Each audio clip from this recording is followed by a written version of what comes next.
Hi, I'm Scott from Team Magic 8 Ball, Uh, and we are doing simulation output standardization. So why did we choose simulation standardization? It's a tongue twister.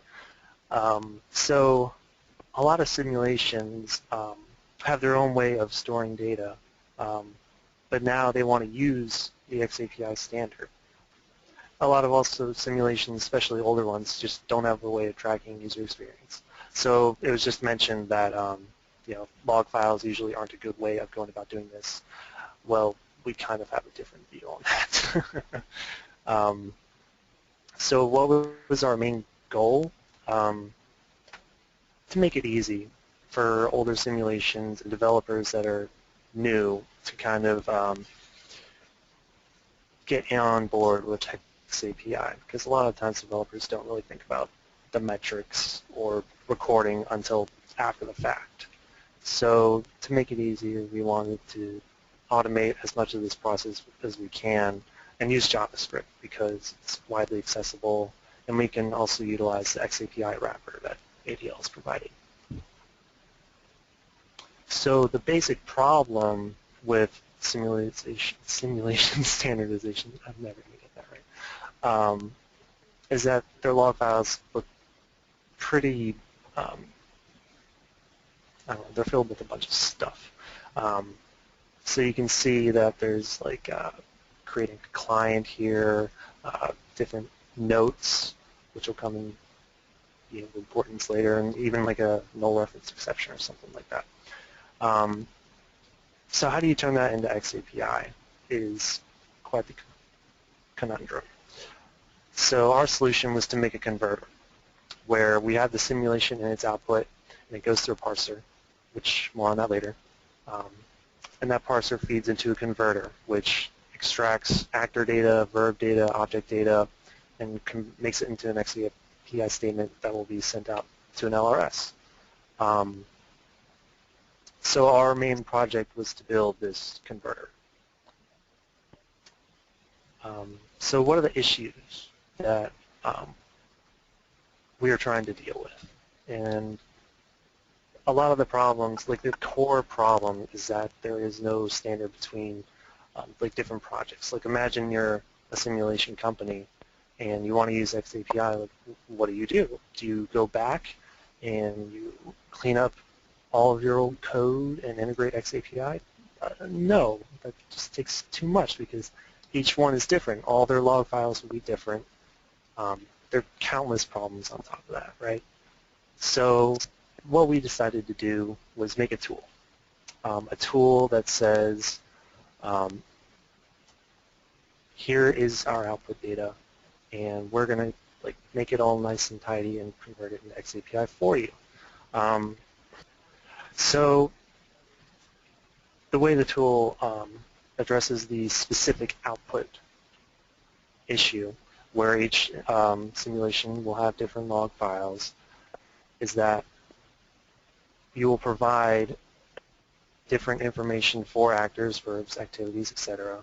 in the tool by saying in this simulation, this is what I mean by actor, this is what I mean by a verb. So there is no code maintenance at all. It's designed to be totally separate from the simulation. All you need is access to the logs, and that's it. Speaking of logs, there are a few minimum requirements when dealing with our specific tool that we developed over the past couple days. And that's it has to be in JSON format. We chose JSON because it's obviously widely used, easy to work with, right. but it also narrows our vision. Sorry. When I was referring to the parser earlier, so not all log files are going to be JSON or whatever, so you'll need a way to convert them to JSON and exclude a lot of that extra data, null errors, etc. Unfortunately, that is not in the scope of our project. So what we have done is we went ahead and wrote the JSON examples kind of to speed things up and make this more of a proof of concept kind of thing. Right. So how does this work, right, on a technical level? Because This is a pretty simple tool, and I feel like it's most important to just go over how it works. So we have these identifiers, like log identifiers and log IDs. I should have renamed that. But the log identifiers are looking for strings in the log, right? So in JSON, the log identifiers would be considered the object's key, whereas the log IDs would be the object's value. So essentially, this is a giant XAPI dictionary. So when you see initiator, you're like, oh, I know that's going to be an actor. And then you look what the value is, and you're like, oh, that actor? I know who he is. But with this comes a lot of extraneous data, right? So we can capture a lot of the JSON into actors, into verbs, into activities. That's pretty straightforward. You know, there's going to be one actor, one verb, one object.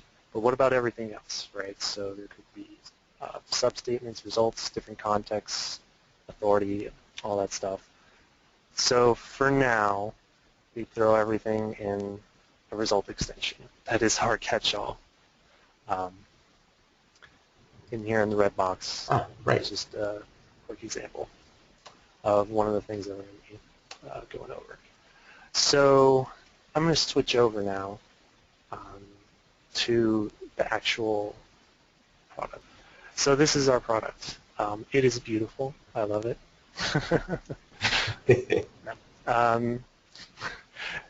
So it's a pretty straightforward tool. So earlier I mentioned the IDs, the log identifiers, such as actor, event, and different activity identifiers. What this is looking for is these right here, where it will say, okay, we have an actor, and this is who it's going to be. Now, this example is actually devoid of an actor because it was a single-player simulation, which was actually Mario. So this is a Mario Level 1-1 XAPI example. I don't know if one of those has been made yet, but we have it here. And so it just defaults to Mario. Anyway, let's go ahead and run it. Very simple. Click Convert. So what it's doing is it realizes that there's no actor. So it goes ahead and sets it to Mario. And then it looks for the next thing, like event. And then we'll go over to verbs. We see event. Okay, we know what that is. Well, let's look for var. So var is going to be in here, in the log ID. And it's going to be updated. And now we have a target. The target is lives. We find lives. And now we have the activity. Now there's this extra thing down here, value. Value 3. We're not really sure what that is. So that's going to go in the result. And now we have a complete XAPI statement in standard format, just from this logout file. Now this example is pretty simple as it goes through a basic Mario game with, we have the lives, start, etc. But I'm going to show you a different example that adds a little bit of complexity, not too much. I didn't have too much time to think of too many complex examples. Did you see the tab switch? Just double checking. Yep. Okay. So this is kind of a mock simulation from one of our in-house projects called TeleICU, where we have a facilitator who's watching a nurse give some medication to a patient. And so we have internally in our logs that you might have remembered from the presentation that this facilitator is watching this nurse. The facilitator will start the game. The nurse will give some medication to the patient, and the facilitator also writes a note commenting on how the nurse performed. and it's all in the same format. And so what I did is I converted it to JSON, and we can go ahead and convert this now to XAPI. So we have the facilitator is starting the game. We have various descriptions, some of it in gibberish. Oh, I was wondering what language that was. And with the game ID.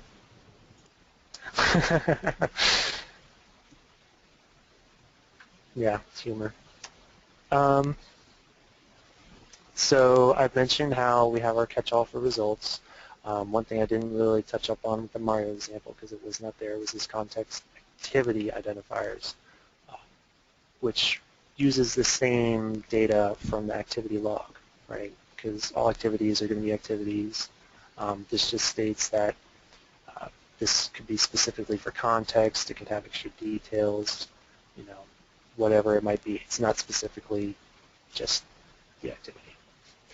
It's designed specifically for adding on extra information. So when we have context here, we say, okay, here is the patient or the nurse giving medication to the patient, and down here we have this context activity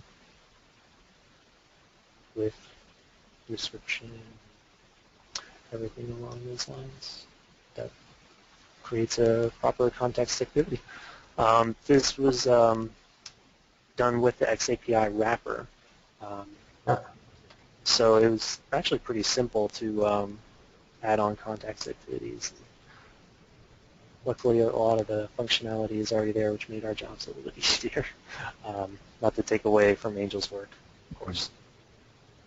Angel was the programmer. He's not here, I don't think. He's actually in Spain. So he made full research over there. Okay. I'm going to go back to my slides just to wrap things up. So what's next? So this presentation has been about what we've done so far, but there is more work to be done. And so things that we want to do is we obviously want to make a better interface for this tool. The idea behind this tool, though simple, can be pretty powerful. Our execution has been more of a proof of concept. So what you saw was very, very early stages of what is possible. So the things that we're going to try and do for this cohort is just get a better user interface as a proof of concept. Add some more automation to the process, like it says, adding text files, or even possibly even XML. But then, of course, there's making it more robust, adding timestamps and substatements and better object recognition. So what's possible is, yes, more data formats. We would like to do that. Obviously, there's a lot more work that has to be involved.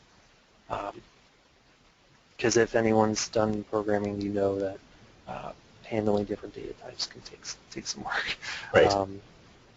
So I think that's something in the not too distant future that we could easily do is attach this to an LRS where you can set it up and just read in the log files rather than having them go back and convert everything in code to XAPI and send it out like that. But yeah, that's all I got. Awesome. And that's where Team April is now. Cool. Thanks, Scott. I have to say that was probably the first Nintendo XAPI integration that I've seen thus far. So well, when I said old simulations, I meant old. Yeah, right. Older than some of the people on this call. All right. Well, guys, if you have any questions, make sure if you don't ask them here or post them in the question box, be sure to post them in the Google group. One final thing. Oh, sure. We will be sharing the GitHub with all of this. Okay, that was one of my two questions. Yeah. It will be on the Google group. Nice. All right. Thanks, Scott.